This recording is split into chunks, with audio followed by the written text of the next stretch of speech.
ఏడుగురు మనుషులు కలిపి చేసినటువంటి ఒక సామూహిక అత్యాచారం కేసు కర్ణాటకలో ఆ మధ్యన పెద్ద సంచలనం సృష్టించింది. హవేరీ ప్రాంతంలో జరిగినటువంటిది.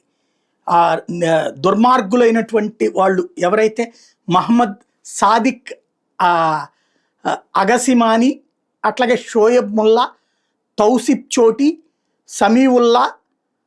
సమీవుల్లా లాల్నవీర్, అఫ్తాబ్ చందన్ కాట్టి, మదార్ సాబ్, మదన్ కాని, అలాగే రియాజ్ సవికేరి, వీళ్ళందరూ కలిసి చేసినటువంటి ఈ అత్యాచారానికి సంబంధించినటువంటి ఉదంతో వెలుగులోకి వచ్చాక వీళ్ళని అరెస్ట్ చేస్తే ఇవాళ బెయిల్ వస్తే, బెయిల్ రాగానే దాదాపుగా 500 వెహికల్స్తో ఒక ర్యాలీ చేశారు, వేడుక చేసుకున్నారు.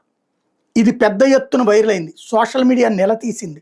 వెంటనే పోలీసులు ఇప్పుడు తాజాగా వీళ్ళని మళ్ళీ అరెస్ట్ చేసినటువంటి సంఘటన కర్ణాటకలో చోటు చేసుకుంది.